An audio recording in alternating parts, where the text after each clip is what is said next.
Halo pemirsa, kembali lagi dalam program Ngobrol Bareng. Di sini VJ masih ngobrol sama kamu Tia gitu ya. Kalau tadi di segmen sebelumnya menceritakan bagaimana strugglingnya mendapatkan beasiswa ke luar negeri dengan door to door, ke kedubes dan lain sebagainya. Kamu Tia, sosok ibu rumah tangga yang tidak kenal lelah sampai saat ini, bahkan masih berjuang mengenyam pendidikan ke luar negeri, bahkan sekarang lagi akan menjalankan kuliah ke Harvard atau sudah Kak ini posisinya? Akan, insya Allah Juli nanti. Wah, Masya Allah, ke Harvard akan ya, berarti sekarang lagi free ya berarti ya? Sekarang ya? Betul. Okay. Nah kamu Tia, ini menarik, kakak berarti nikah di tahun berapa atau pada saat menjalankan pendidikan apa tuh Kak? Oke. Nah ini menarik nih Mbak. Jadi saya waktu itu kalau nggak salah masih semester 3 ya. Semester 3, usia saya baru banget 20 dan akhirnya memutuskan untuk sesuatu keputusan yang paling besar ya dalam hidup, yaitu menikah gitu. Jadi saya menikah usia muda, 20 tahun, baru kenal suami juga nggak ada sebulan waktu itu. Akhirnya dalam perjalanannya 3 bulan lah kita langsung menikah. Nah, usianya berarti 20 tahun tuh Mbak Vijay. Masih S1, semester 3 atau 3 kayaknya, semester 3. Berarti pas nikah disuruh pulang dulu itu ya? Iya, 3 hari. Masya Allah, 3 hari langsung ini. Tapi itu berarti ketemu sang suami itu teman atau mungkin dijodohin sama ibunya? Iya, kebetulan teman ya di Korea. Kebetulan suami saya ini Permata namanya. Saya Mutiara, jadi kayak cocok ya. Oh, Masya Allah, pas banget ya. Iya. Tapi keinginan menikah muda pada saat mengenyam pendidikan itu keinginan siapa tuh Kak? Maksudnya atau mungkin ibu udah nikah aja nggak apa-apa sambil berpendidikan gitu? Atau memang keinginan berdua gitu? Iya, jadi usia 18 tahun nih waktu saya masih lulus SMA itu diminta ibu untuk menjalani sekolah pranikah gitu. Jadi memang habis lulus SMA juga saya sebelumnya ngapain nih ibu nyuruh sekolah pranikah. Padahal kan pengennya nikah usia 27 ya pada saat itu ya, belum kepikiran nikah gitu. Cuman ibu nyuruh ke sekolah pranikah. Ya udah gitu, ngikutin aja. Terus waktu di Korea ketemulah sama jodohnya nih, alhamdulillah. Nah dari situ ibu bilang, udah mendingan kamu nikah aja daripada pacaran gitu juga. Kamu di luar negeri juga nggak ada yang jagain, udah nikah aja gitu. Ya udah, akhirnya modal nekat tadi. Ya udah, akhirnya nikah deh gitu Mbak. Berarti suami itu orang Indonesia yang lagi mengenyam pendidikan di Korea juga ya? Ya kebetulan suami saya lagi S3 di Korea, jadi ya udahlah kelihatannya potensinya oke nih gitu ya. Oh, Masya Allah. Alhamdulillah ya ketemunya gitu. Jadi ada yang jagain ibunya, jadi nggak khawatir ya. Oke, tapi berarti kan mungkin ya beberapa orang gitu ya menganggap kayak misalkan menikah gitu kan pasti sang suami juga memikirkan beberapa faktor gitu ya, salah satunya mungkin waktunya. Nah, apakah memang suami kakak juga udah mengetahui ya kalau kakak lagi menjalankan kuliah ini ya, dan tidak masalah dari awal juga Kak? Iya, jadi memang ini ya, awalnya tuh kita beda kampus Mbak. Saya masih di Seoul, suami saya di Suwon gitu ya, dan itu saya pun juga merasa bersalah ya, lebih tepatnya Pak, ini nikah tapi kayak tidak menjalani yang semestinya, karena saya pulang malam, suami pulang malam, cuman ya sampai di rumah ketemu udah terus bangun lagi gitu ya, kayak benar-benar nggak, kurang oke lah gitu untuk pasangan menikah yang baru gitu kan. Nah akhirnya saya pindah ke Suwon nih, pindah ke kampus di Jeju City, akhirnya bisa bareng, dan dari situlah akhirnya bisa hamil juga gitu, setelah sebelumnya belum gitu ya, belum dapat momongan gitu. Dan akhirnya ya udahlah, mungkin ini jalannya, semoga juga bisa dapat momongan setelah kita bareng gitu. Berarti sempat tinggal di Korea selama kakak sampai lulus S1 itu ya? Betul, sampai lulus S1, sampai suami saya lulus S3 dulu, ya kurang lebih 6 tahun ya kalau saya di sana. Masya Allah, ini luar biasa.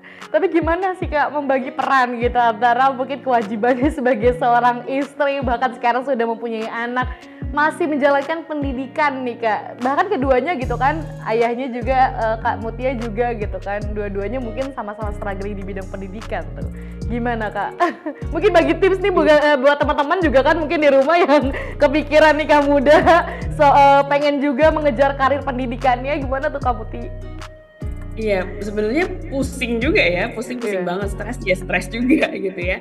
karena saya S1 masih di semester akhir, udah punya anak satu waktu itu, suami saya juga udah S3 kan, ini ya doctoral susah banget juga gitu. Nah akhirnya kita sepakat nih, mungkin salah satu harus dikorbankan dulu ya, mungkin agak lambat lulusnya, dan suami saya ya udah, suami saya risetnya agak pelan gitu fasenya. Jadi saya kuliah dulu, anak dihandle suami karena kami mahasiswa Mbak. Jadi nggak punya biaya yang cukup banyak untuk daycarein anak gitu ya.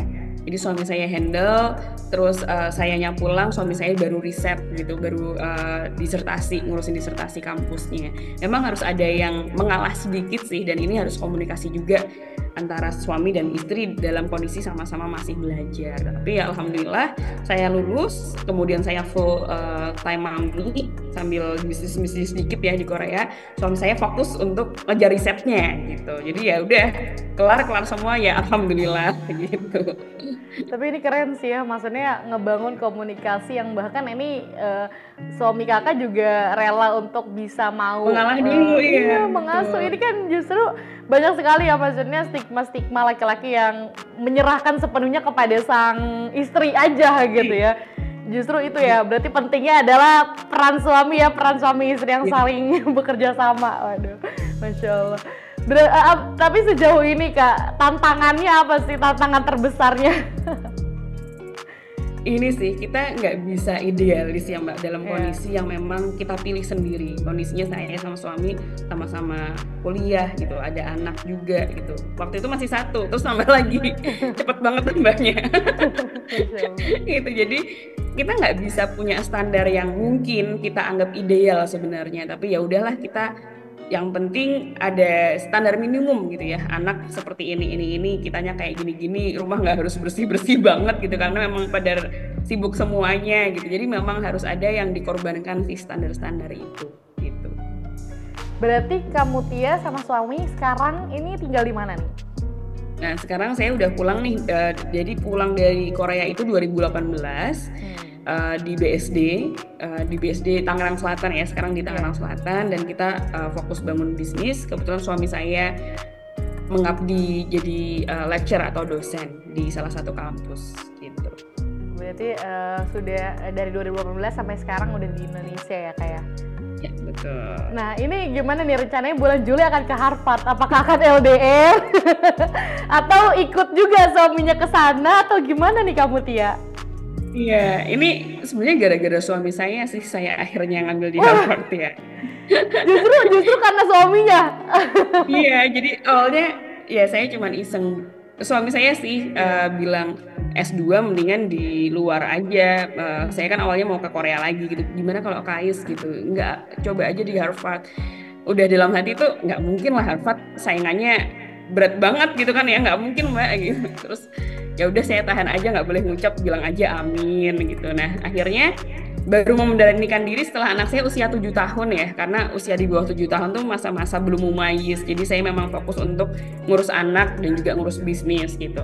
Setelah anak saya usia 7 tahun baru bisa memberanikan diri nih untuk sekolah lagi Mbak, karena saya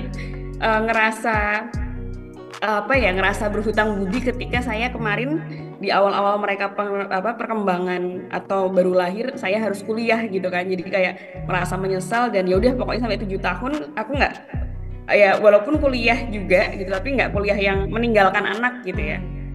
Saya nunggu sampai anak saya 7 tahun baru ya udah lanjutinnya setelah 7 tahun. Nah kemarin coba apply nih iseng-iseng sebenarnya ya, nggak expect untuk langsung keterima gitu. Biasanya kalau kita ngelihat dari riset itu biasanya apply Harvard sampai 2-3 kali baru keterima gitu ya, untuk orang-orang yang keterima di sana. Nah mungkin tahun pertama nggak mungkin keterima nih, kayaknya udah berpikiran kayak gitu. Kemudian saya apply di tengah jalan, udah give up, kayaknya nggak usah dilanjutin aja gitu. Udah setengah aplikasi itu Mbak. Terus tiba-tiba suami saya bayar aplikannya gitu. Wah mau nggak mau dibayar nih, diselesaiin gitu ya. Ya udah, akhirnya saya selesaiin dan finally malah keterima langsung one shot gitu ya. Alhamdulillah. Masya Allah, daftar sekali langsung keterima ke Harvard. Ya, alhamdulillah. Jadi yang daftar itu yang eligible 42.000 orang Mbak VJ. Dan yang diterima 400 orang. Jadi kayak ini beneran nggak sih nih gitu. Jadi kayak juga kaget juga sih, kaget banget juga. Oke. Berarti rencananya akan sendiri ke sana atau sama suami dan anak? Nah, ini dia. Ternyata harus mengorbankan juga ya, karena memang ini kan saya ngambil S2 lagi ya, S2 lagi setelah dari Korea, kemudian saya di ITB kuliah S2-nya MBA, kemudian di NUS Singapura. Nah, sekarang saya ngambil S2 lagi dengan jurusan yang berbeda nih, yang Harvard ini saya ngambil education. Dan ketika kita lihat ternyata di Harvard ini bisa juga loh cuman ngambil setahun, Mbak. Dan saya ngambil yang residensial tuh setahun. Jadi setelah kita pikir-pikir kayaknya nggak agak susah juga gitu ya bawa anak-anak yang kemudian sekolah di sana cuma setahun gitu. Jadi ya udah saya LDM dulu deh gitu, long distance marriage dulu deh sama suami dan juga anak-anak. Toh anak-anak juga udah 7 tahun, jadi dia sudah lebih bisa menerima gitu, Mbak. Masya Allah ya perjuangannya ya. Tapi gimana Kak, maksudnya ini kan yang kadang ya jadi faktor bukan hanya kadang suami saja gitu ya, apalagi suami support sekali mungkin tidak ada masalah, bahkan kadang kan keluarga, entah itu mertua kita, orang tua kita, gimana Kak respon sekitar? Kakak akan kuliah lagi ke luar negeri, apakah ada pro kontra di sana atau gimana Kak? Iya sih, jadi awalnya saya itu nggak bilang sama ini ya, keluarga besar tuh belum bilang gitu ya. Jadi paling ya yang tahu suami saya, terus juga ayah dan kakak saya. Jadi kakak saya bilang, daftar nih di Amerika, tapi kayak, dan saya nggak nyebut juga Harvard gitu ya. Takut diketawain gitu. Takut mimpinya ketinggian gitu ya, takutnya diketawain. Jadi saya cuma bilang, saya apply Amerika nih, doain ya Mbak gitu. Kakak saya bilang ya amin, tak doain. Begitu pula juga sama bapak, kebetulan yang orang tua saya tinggal bapak gitu ya. Saya bilang ke bapak, Pak, ibu kan udah nggak ada, kayaknya mau lanjut lagi di luar lagi, di mana gitu. Bapak bilang, saya bilang di Amerika. Ya udah didoain, kenapa nggak di Australia aja yang deket, malah kayak gitu juga. Terus ya kayaknya cocoknya di Amerika sih untuk yang education ini. Ya udah didoain aja. Terus pas saya keterima dan saya bilang itu di Harvard, mereka shock semuanya. Jadi baru seriusan, jadi pada nggak percaya juga, saya aja nggak percaya gitu. Iya, Harvard loh, universitas yang mungkin disorot seluruh dunia gitu Pak. Ini kita berkesempatan untuk langsung ngobrol sama calon mahasiswa Harvard nih. Sebelum sibuk-sibuk nanti kuliah aja, tapi Masya Allah ya Kak, ini rezeki yang sangat luar biasa adalah ketika kita dikelilingi dengan keluarga-keluarga yang suportif gitu ya. Tidak justru maksudnya merasa bahwa wah, apalagi perempuan yang selama ini merasa di underestimate ya, maksudnya kayak soal perannya apalagi setelah berkeluarga dan sebagainya. Ini luar biasa sekali, Masya Allah ya, rezeki ya kamu Tia. Semoga ini ketempelan nih rezeki-rezekinya untuk kita semua pemirsa. Masya Allah, alhamdulillah. Kamu Tia, kita akan lanjut ngobrol lagi, tapi pemirsa pasti makin penasaran dengan cerita-ceritanya kamu Tia. Jangan kemana-mana pemirsa, tetap di Ngobrol Bareng.